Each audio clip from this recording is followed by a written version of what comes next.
Oke, hari ini kita cuma berdua aja nih karena teman kita yang satu lagi sedang kemana ya dia? Sibuk Dia intinya adalah dia sedang melakukan sesuatu, jadi kita hari ini berdua saja. Oke, nah sekarang hari ini kita mau ngapain ya? Kita mau bahas salah satu grup dari generasi 3.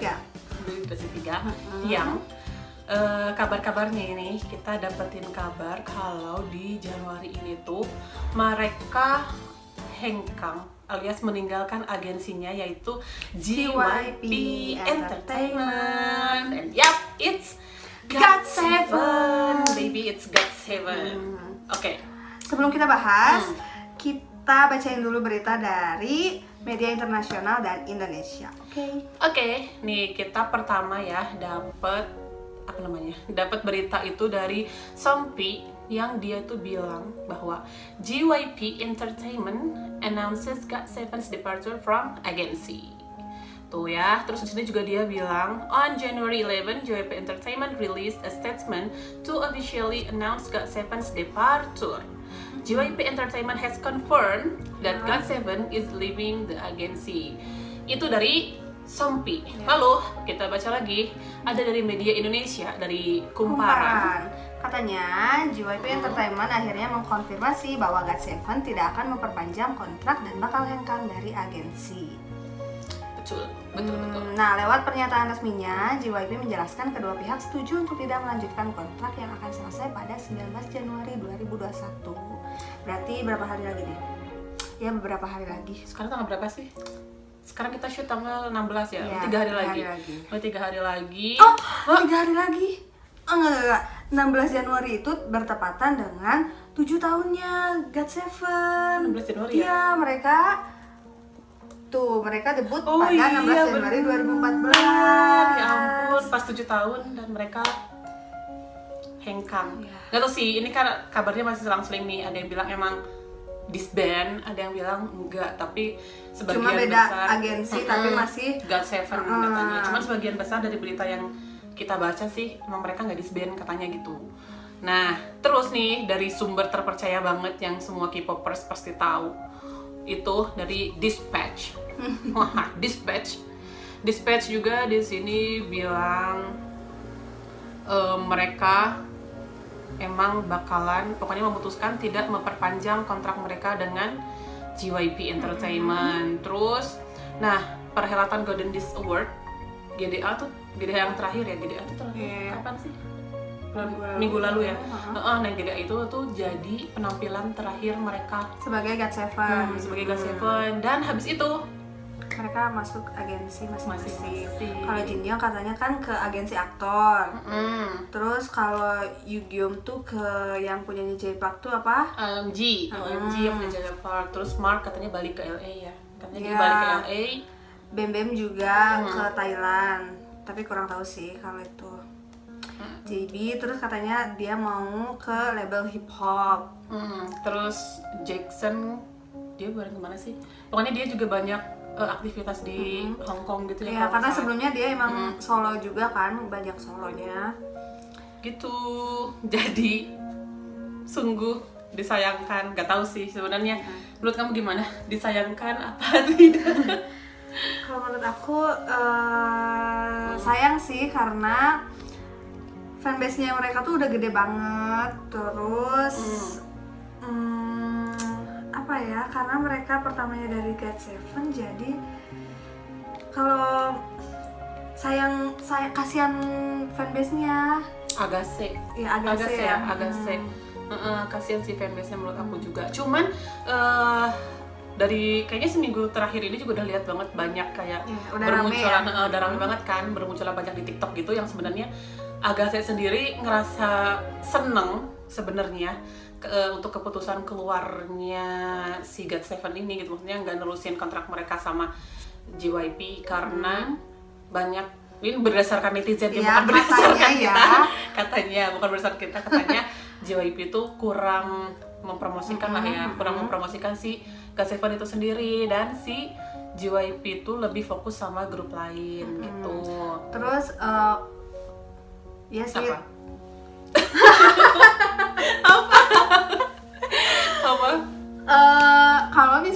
mereka dipromosikan dengan baik, kalau kata aku mereka bisa sebesar EXO dan BTS karena emang fanbase-nya juga udah gede. Terus iya itu udah banget. Ada Bem Bem dari Thailand tuh.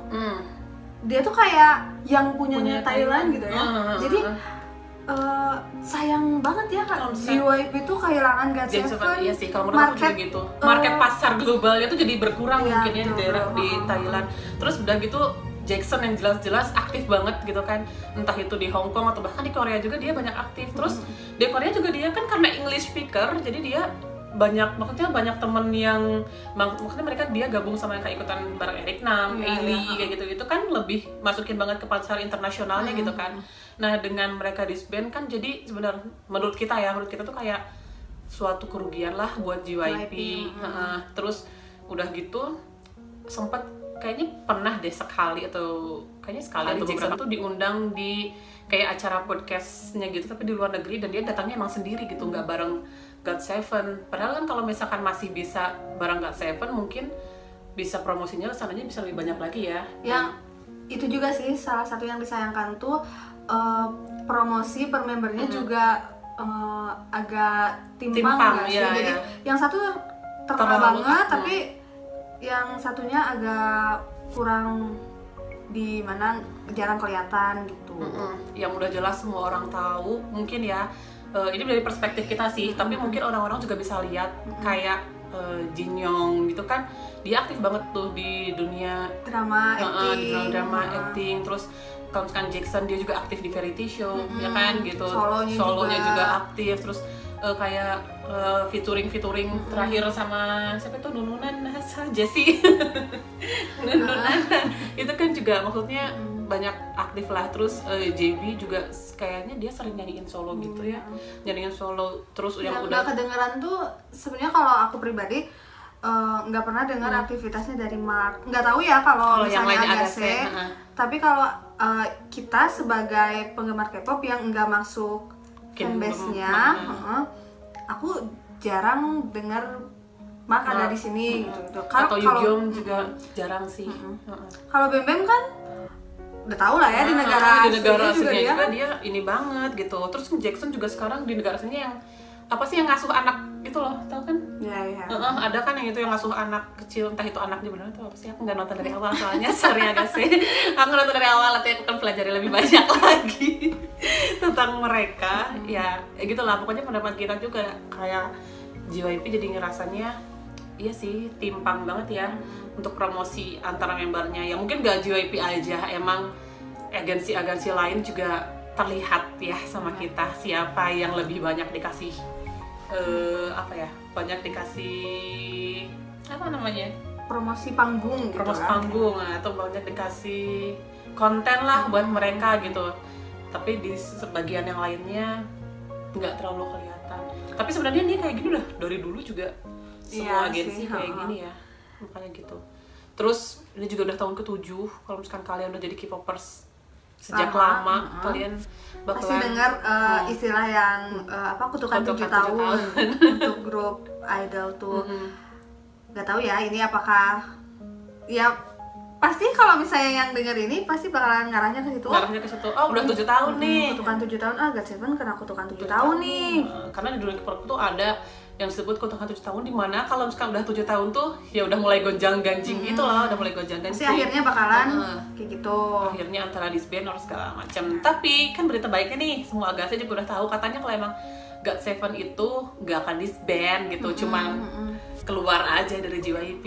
Ya, congratulations, semoga aja emang bisa bertahan lama lah ya. Semoga ini dengan berita ini tuh jadi kemampuan tiap-tiap membernya tuh bisa lebih kelihatan. Mereka lebih bisa memaksimalkan potensi mereka. Karena potensi juga ini banget ya, kelihatan lah kalau misalkan Jin Young aja kayaknya aku juga di satu sisi ya tadi lah yang kita bilang 50-50, di satu sisi disayangkan karena ya tadi gitu ya fanbase mereka juga udah besar, tapi di sisi lain juga aku ngerasa seneng gitu karena per member kan pasti punya passion masing-masing lah ya, mungkin selain di musik. Jadi mereka dengan berpisah dan jalan sendiri-sendiri ini mungkin bisa jadi ini ya, bisa lebih mengembangkan diri mereka sendirilah, mereka inginnya kemana, terus inginnya jadi seperti apa, dan nggak terikat gitu, nggak terikat sama aktivitas grup meskipun emang disayangkan gitu. Intinya dari semua pembahasan kita yang udah panjang lebar tadi, yang paling dirugikan sebenarnya Agase. Iya. Karena mereka udah nunggu lama, dan kalau misalkan emang ya meskipun mereka nggak disband gitu ya, tapi seperti yang udah itu pasti fans tuh bakalan nunggu lama lagi untuk mereka kembali untuk melihat mereka tuh idol-idolnya itu reunited lagi gitu, atau misalkan kayak rilis one song atau ya untuk kumpul lah, untuk bersama-sama lagi. Karena sebenarnya mereka kan udah ada di agensi yang beda-beda, jadi dan jadwal juga beda-beda, otomatis mereka pasti padat lah, susah untuk ngatur ketemunya gitu ya. Dan kita aja yang nggak di agensi manapun susah banget untuk iya ketemu kan, untuk teman aja ketemu susah gitu. Jadi yang paling dirugiin sih kayaknya Agase, karena ya harus menahan rindu. Untuk menahan rindu. Nah, untuk menahan rindu, kita di akhir nih mau ngasih 1 menit kompilasi mengenang kita bersenang-senang, mengenang apa ya, kenangan-kenangan indah, momen-momen indah bersama GOT7 fighting, GOT7 fighting, annyeong.